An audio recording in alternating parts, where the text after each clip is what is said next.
I did it. So about 5 months ago, I made easily one of the most difficult yet most important decisions of my life. I withdrew my enrollment from UC Berkeley. In this video, I'm not going to talk about the flaws of traditional education.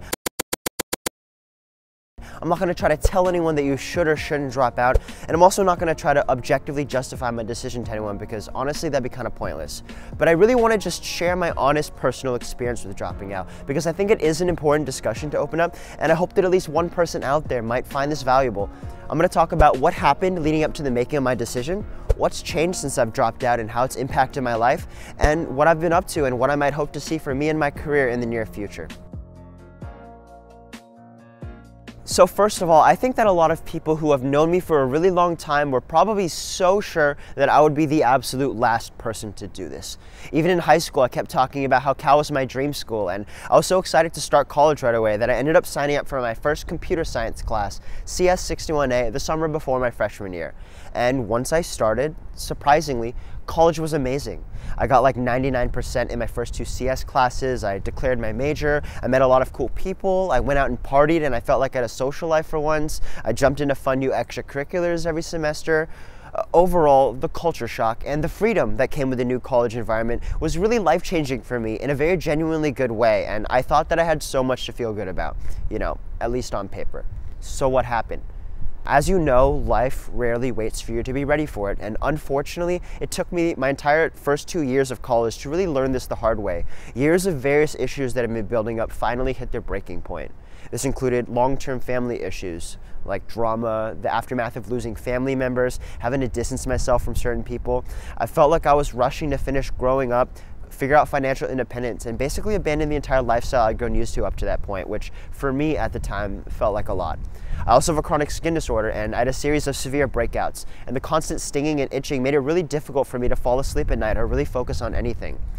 I also severely injured my back, and I did not take care of it properly, which was definitely my fault. But for months, I couldn't sit in chairs, carry things, or move around much without pain. Then in February, a cafe messed up my order and I ended up in the emergency room in anaphylactic shock because of a nut allergy. I also struggled with heartbreak, and I cycled through a series of toxic dating experiences one after another. And this really shook up my self-image, and it made it difficult for me to be vulnerable with people from then on. The list goes on, but on top of burning myself out from trying to hustle as hard as I could through classes for the first 2 years of college, and the overall struggle to find my real friends in this new social atmosphere, these things had a cumulative impact on my overall mental health, and unfortunately, I had been neglecting that for years. Needless to say, I fell into a deep depression. I reached out to counselors and psychiatrists, but somehow they had trouble diagnosing me because I apparently checked all the boxes for multiple types of severe depression, anxiety, insomnia, and a binge eating disorder. It was technically a psychiatric crisis, but somehow I was self-aware of it, and I was doing everything that I thought I could to stay positive and proactively seek help, but it felt like my own brain was being wired against me, like it was rigged to make me feel hopeless and depressed, even though I knew it made no sense to feel this way. I tried to feel in control by throwing myself into my academics and my extracurriculars, which I was used to doing, but this time every little thing somehow felt dangerously overwhelming. Even the littlest things like looking at a homework problem or thinking about having to meet up with people just made my cortisol levels blow off the charts, and these things felt less productive than doing nothing. Especially coming from an Asian immigrant family and a college full of high-achieving people, everything around me my entire life had basically been telling me for sure that dropping out of college was never an option. But to me, at the time, I became genuinely convinced that forcing myself to struggle my way through classes and continue to demotivate myself when I really wasn't in the mental state to make anything out of it just wasn't an option either. I'd been thinking about pulling out of school to pursue alternative education and pursue my passions in some way for about a year now, but I was never 100% sure about it. It wasn't until I broke through this emotional threshold for pain that I accepted that there's never going to be a perfect time to make a difficult decision. For once, I knew that I was at least more sure about dropping out of school than I was about staying in school. And for the first time, I accepted that that's good enough for me. And I'm honestly so glad that I did. So the biggest life changer for me wasn't the actual withdrawal from classes itself, but it was the overall shift in mindset that came with it. For the first time, I was finally allowing myself to take full ownership of my life situation. Because beforehand, I found it way too easy to just blame my school, my major, my classes, my career, other people, and other circumstances for not allowing me to live my best life. Now that I'm no longer weighed down by tuition, grades, or a graduation date, I finally had a chance to focus on the fundamentals and do all the things I really should have been doing, but always used college life as an excuse not to. Things like waking up at 6 a.m. and setting my own schedules, consistent fitness training and nutrition, learning how to actually plan and manage my personal finances, meditating, studying and reading every day by choice. I finally had a chance to reconnect with certain family members and friends and consciously start building this network of people that genuinely want the best for me. I've also had a chance to journal my emotions and thoughts and understand them to rewire the way that I appreciate things in my life. This begs the obvious question, aren't you just going to get lazy when you drop out? Aren't you just going to lose all motivation to do anything? Yeah. Obviously, no one is surprised by that. I've spent countless hours, more than I'd like to admit, just lying in bed doing nothing in particular and just being a potato. But if you think about it, most people spend a lot of their lives being trained to just react to the traditional educational, career, and social infrastructures around them. And even into their 20s or well into adult life, a lot of them still don't get the hang of things and still struggle to figure out how to make the most out of them. So given that I am also human and that I am not naturally smarter or more effective than everyone else, should I expect myself to suddenly, instantly figure out how to be productive on my own? No, of course not. But I genuinely see so much value in being able to build my own infrastructure for education, growth, and success, which could last me the rest of my life, instead of relying on the ones I've accepted by default. And because I see so much value in this, I'm willing to be realistic with myself and patient and give myself enough time to prove to myself that I either can or can't manage things on my own. And this brings up the next obvious question. Why can't you just live like this while you're in school? And theoretically, yeah, you can.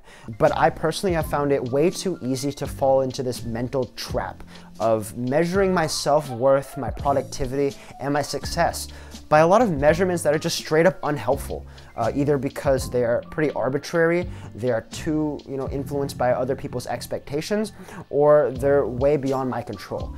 These things might include grades, potential job prospects or job security, potential salary, my degree, school name and major, my popularity, how many impressive things I seem to be doing at any given time, and so on. And a lot of these things do have their purposes in many areas of life, but time, money, mental effort, and emotional energy are pretty limited resources unless you're some superhero. And if I've spent most of my life investing my resources in these things in a way that's just a reaction to other people's expectations, then even though I'm now old enough and mature enough to figure out my own values, what are the chances, what are the sheer odds that I would now be spending my resources in college in a way that's actually best for me if I've never taken a step outside of other people's expectations to figure out what I really want out of life? And I know that a lot of people have no desire to step off their paths to do this, and I know that a lot of people see value in what they've been doing and are okay with sticking with the paths that they've been on. And I respect that, I love that, and I admire those people, but that genuinely isn't me right now. And I know that this may change even within a few months, and I did close a lot of doors for myself by dropping out of school because I know that most of the world values degrees, but I genuinely believe that I opened up a lot of new ones. And if later down the line I decide that the things I gave up by dropping out are the things that I actually want in life, then I'll just go back, or I'll figure it out in some way. At least I'll be driven with a sense of purpose, which for me is worth the risks I'm taking on. So what have I been up to?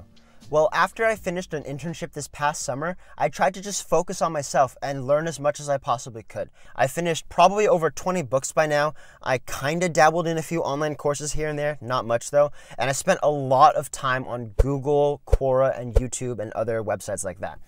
Also, I've always wanted to work on an early stage startup, but I didn't want to have to start from scratch on my own, so I made a post on Facebook. It was kind of a huge meme, but it did get a lot of traction. So for the next 2 weeks, I was completely booked with calls and meetings with startup founders.